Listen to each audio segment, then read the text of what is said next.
I don't know if I want to do that right now. Bad journalist. No matter who you are, whether you're involved or not, you can become a victim of this brutal cartel violence. Gotta pick it up where I left off. I'm sure that based on my background, you guys can guess where I am going. I'm finally back 2 years later, going to Culiacán. I'm stopped on the highway right now. I'm road tripping it. Thank God I'm the first time I'm not driving. I'm stopped on the highway right here where we have one of these big, luxurious, probably narco graveyards. I mean, the shit is expensive. Look, there were 3 men buried in here. There's also gallos, roosters in there. I'm not gonna go inside because I don't want to be disrespectful and I don't know who this belongs to and I don't know who might be watching this that might know these people. Rest in peace. But you guys can see, I'm finally going back. I'm so excited and I'm taking you guys along with me. There's so many people that I'm going to be talking to. Look, this is very Sinaloa. Look at the paisaje, the land. We're doing it. We're going back to Culichi. And I'm gonna be talking to some really interesting people. I think you guys are going to be interested. Join me for this road trip. Behind the scenes, guys. Okay, 20 minutes from Culiacán now, and every pueblito that we pass is just full of balcones, cartel lookouts, and sicarios, hitmen, full of big trucks without license plates, blacked out windows. I'm with Timmy Carter up here. And he's like, oh my God, that's one. It's like playing I Spy. Let's see what happens here. We're gonna meet up with Jose, we're gonna meet up with Tere, some really good breaking news crime reporters in Culiacán. And we're gonna do this, okay? 2-year update after Mayo was betrayed and captured. What does Culiacán look like today? It's really important to note that like when the war started 2 years ago between the Maísa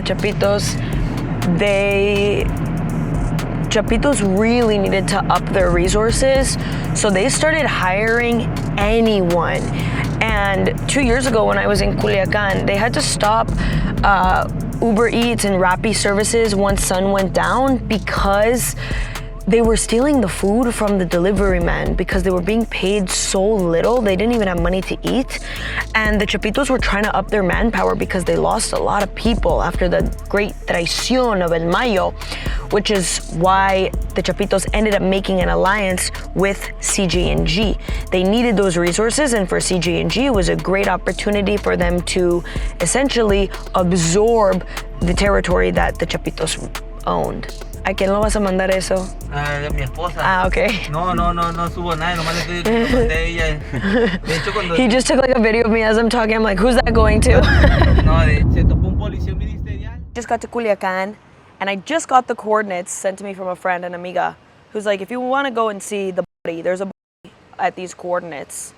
It's 15 minutes from us, but it's like in a ranch area, so I know the road's going to be blocked off, so we're going to have to walk.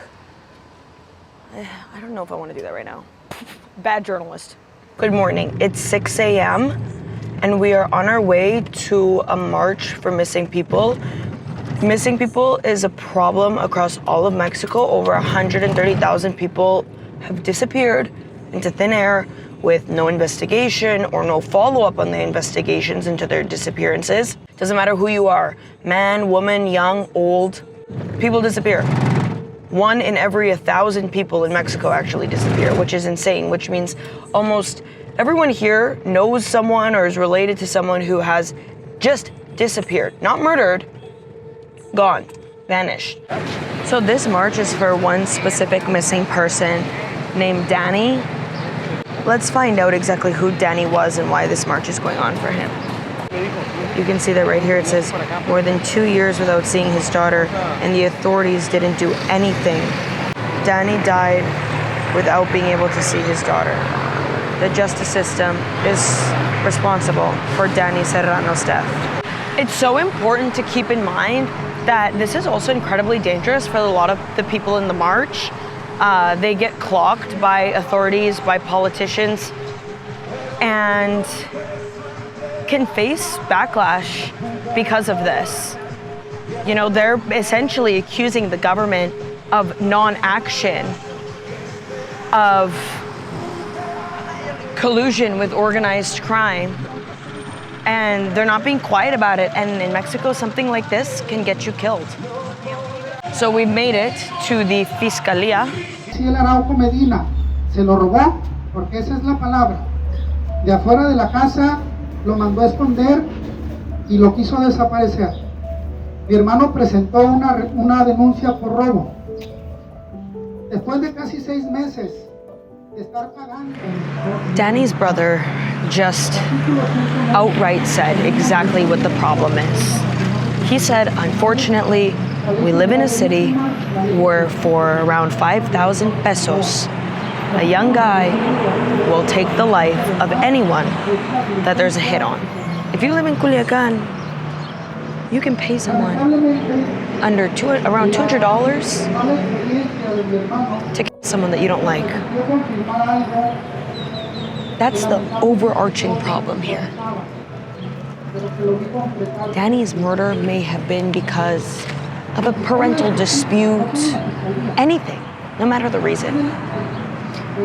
But a hitman, a sicario, was paid probably around a measly 5,000 pesos to take his life. That's a big problem here, and no one has been arrested in this case. That's why people are pissed off. I was here 2 years ago when there was a protest for peace in Culiacán, and I also met with one of the Madres Buscadoras, the searching mothers. And she lost her son more than 10 years ago. And this mural here has changed a lot from 2 years ago. It was kind of older. They redid it. They added the letters that say, "Perdón por no haberte abrazado más fuerte, pensé que te volvería a ver. Sorry for not having hugged you stronger, harder. I thought that you would come back." The difference between a family member or a friend being murdered and simply disappearing is very stark. On one end, the person is dead. You know you will never see them again. But there is a level of closure, as tragic as it is. When someone disappears, you never know what happened to them, if you will ever see them again, whether they are dead or alive, how they died, whether they're being tortured, trafficked. It's brutal.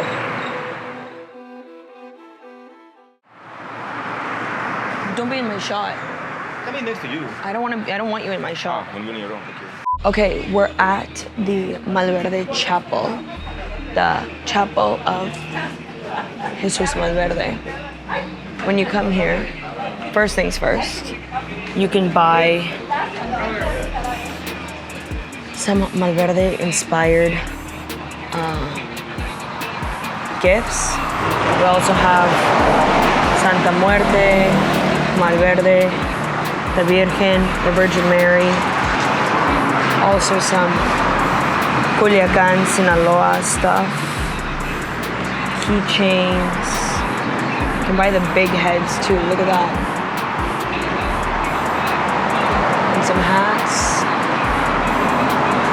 Candles. Let's see, what else do we have? Oh, San Judas Tadeo, also a very popular saint in Mexico. I like this. I bought this last time I was here. Cuídame de mis enemigos. Protect me from my enemies. Last time I was here, you could also buy narco-inspired gift shop items. So there was El Chapo stuff, El Mayo stuff. I don't remember if there was El Mencho stuff. I don't think so. And Arellano Felix stuff, Cartel Arellano Felix, the cuff. But now, I'm not seeing any of that. There's none of that actually right now. Oye, una disculpa. Antes, vendían cosas como del narco, ¿y por qué ya no? Ya no se vende nada de eso ahorita. ¿En toda la ciudad? ¿O aquí nomás? No sé lo demás parte, ¿verdad? ¿Y por qué dejaron eso? ¿Por el conflicto o por qué? ¿Sí? It feels like people are in a way moving away from that. There's like this enhanced level of fear. And I think because after 2 years of violence, maybe the perception of cartels, narcos has changed. Maybe people just want to be careful. It seems to be like people are very afraid of being tied to a certain faction of the Sinaloa cartel, which is probably likely why this place stopped selling anything that had to do with cartels, even though they had a pretty broad representation of each faction and all the cartels. All right, let's take a look around.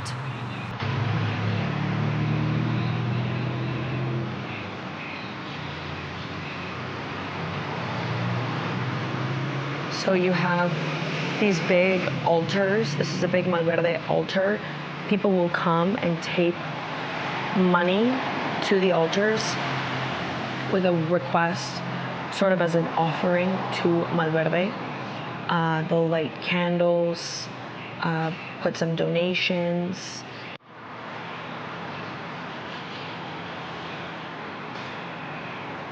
Up there you have a poster with the family who runs this place, the founder.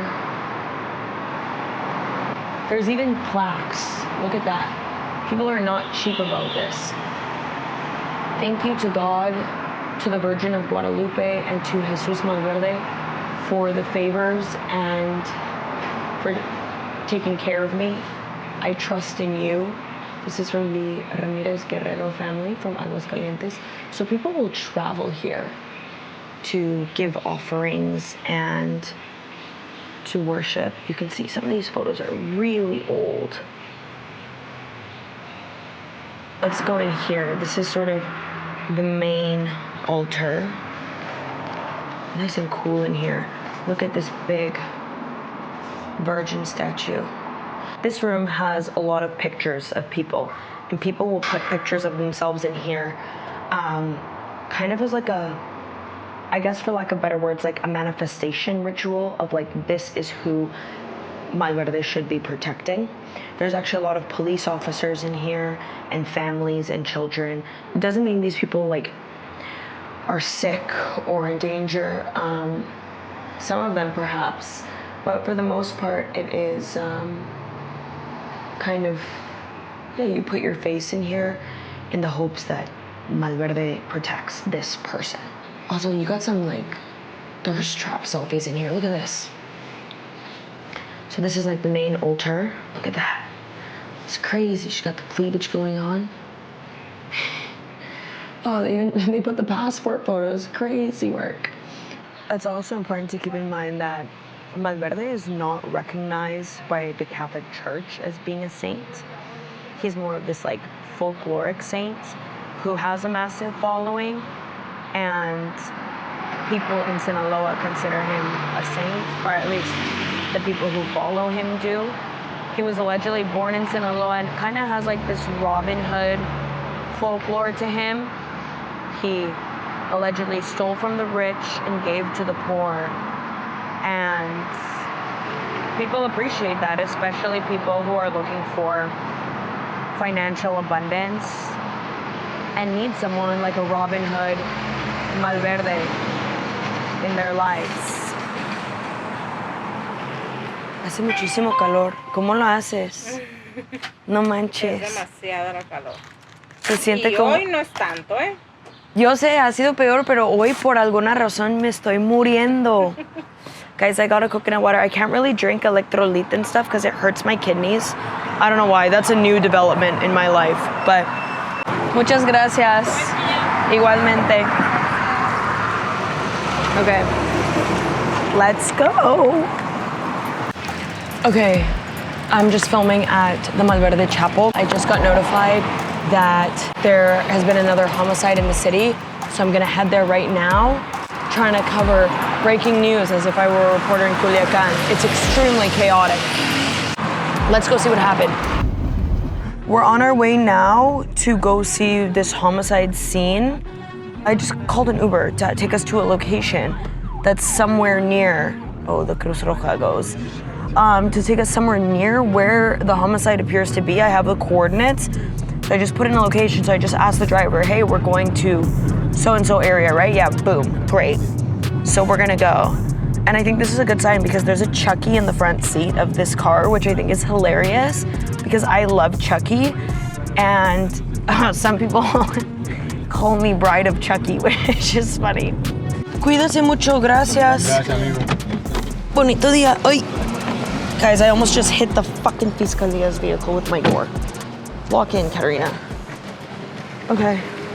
You can see here behind me, police presence, and there is supposedly somebody here.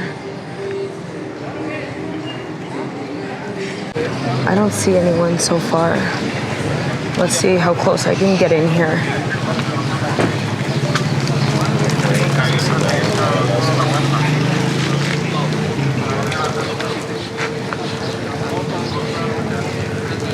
It's fully blocked off.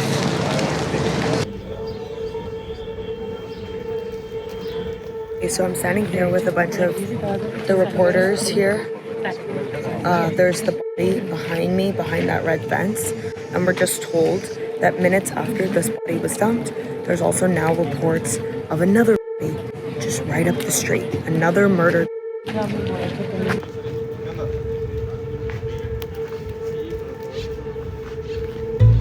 Yeah, see, so they dumped his body in there and then wired this gate shut.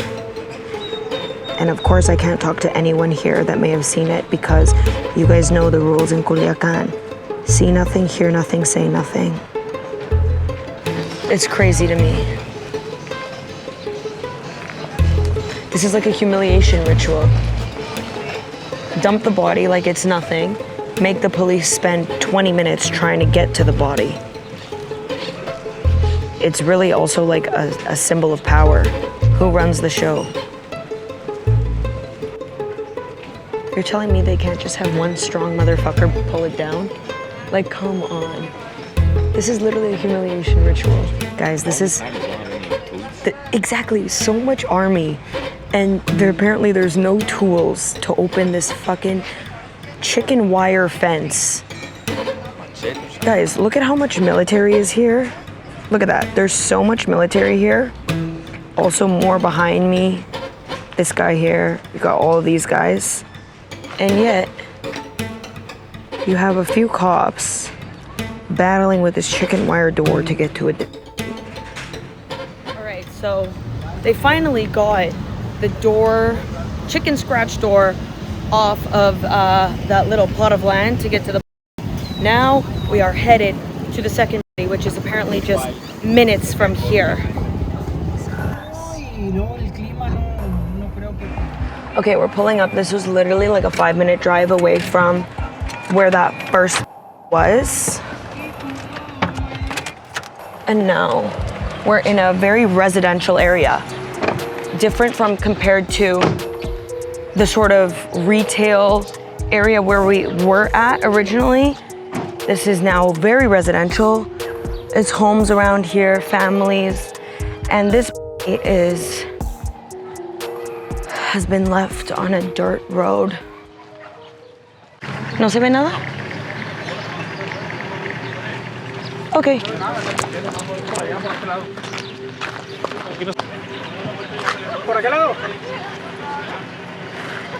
¿Vamos a movernos? Sí. Oh, shit. That's the family crying.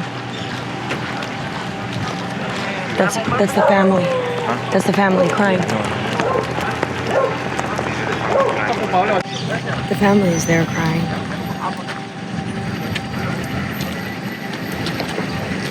The woman and his family appear to be on. More police are coming in. Let me move the hell out of the way. What makes me sad about that is like the girl is crying. There's probably her dad or someone in her family. And he's probably involved. Like everyone keeps telling us, like all the murders right now are people who are involved in organized crime. And it's like, you don't think about you're thinking about the money, but you're not thinking about the aftermath of what could possibly happen and like the tragedy that ensues in your family if something happens to you. Like, she's destroyed.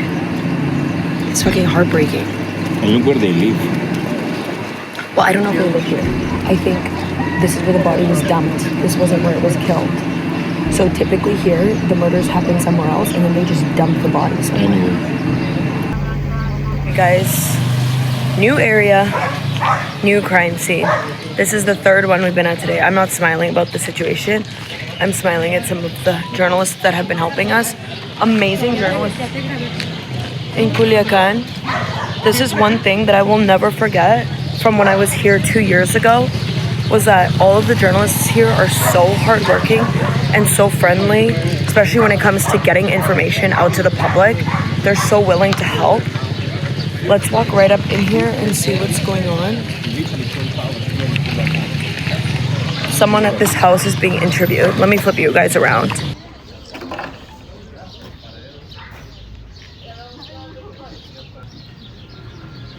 Guys, this is the fucking saddest thing you'll ever see. My mics are dead, I'm sorry. But it's never-ending tragedy, and this is the second time that we've seen the family outside crying, distraught over what happened, okay? Where you go from one part of the city to the next, and it's the same scene over and over again.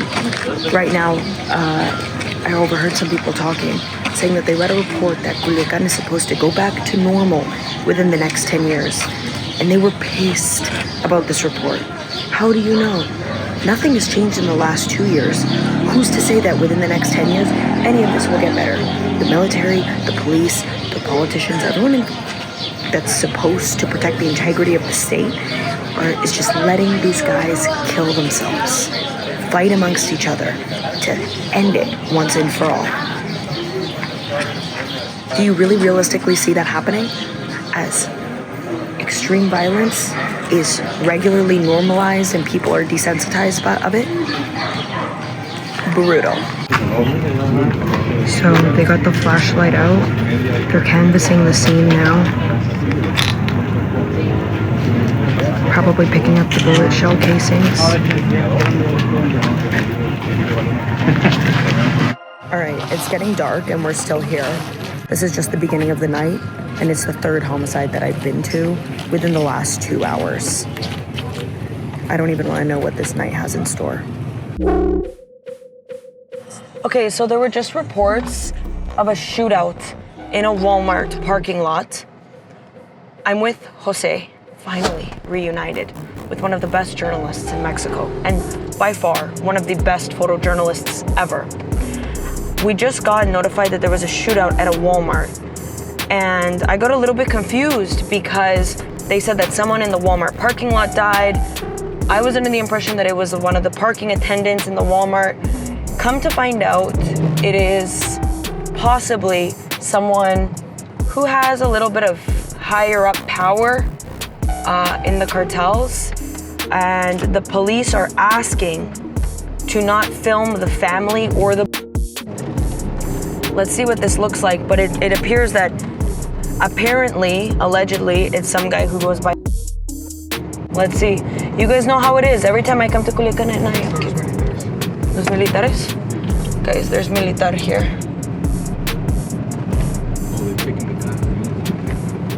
No, they're just there, vigilando. This is real life of the war in Sinaloa, in Culiacán. No matter who you are, whether you're involved or not, you can become a victim of this brutal cartel violence. Okay, we're getting to the Walmart. You can see there's a massive police presence there. We're gonna pull in. Oh, Debate is here, all the news outlets. Oh, the military is here as well. All right, pulling up, you can see all the police lights at the Walmart.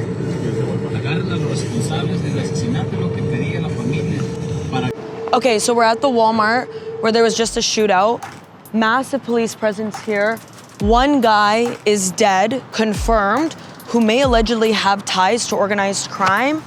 And one woman was injured, apparently shot 3 times. 25-year-old woman, just like me. There's people standing outside of their cars here looking around. There's a ton of military and police presence. Okay, let's walk up to it. I'm being told that the police, for some reason, advised for journalists, buenas noches, advised journalists not to film the victim. I mean, oh God, this is not looking good. The body is still there. Always, man. Elementos de la, One guy just died. elementos de la Marina aseguraron el 9 horas de trampas. All the journalists are here. Los conquistadores en el sector de la conquista.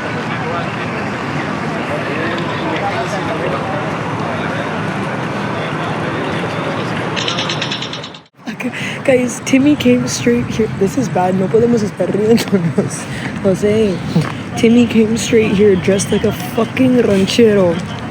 And Jose's like, hey, a tu amigo quítese ese outfit. He needs to get changed because Timmy's walking around this fucking crime scene looking like a narco. The investigators, detectives, I guess, got here. When do you ever see a detective with a long arm rifle? In Culiacán. Oh, and it looks like now everybody gets to leave the Walmart. A bunch of people were stuck inside. This appears to have been a targeted attack to murder this individual, and yet innocent people were caught in the crossfire. There's a massive police presence here. Obviously, Mexican army is also here. Do you see it? Timmy's lost in the sauce. Okay, we're leaving this crime scene now. So basically, the Fiscalia's office arrived. They're gonna conduct the whole investigation, and then the coroner's office will take the away. Of course, military presence stays heavy. You can see behind me here. It's very sad for the people who want this to end, have nothing to do with this, and yet they still get stuck in the middle of this. Someone is fucking ripping down this highway. So basically that murder that we just went to, the homicide scene, I'm being told that that man he switched up. He was working with the Chapitos. He went with Mayito's faction of the Sinaloa Cartel, and that is allegedly what likely led to him being on a Sunday night in the Walmart parking lot after having done grocery shopping with his family. His entire family remained at the crime scene there.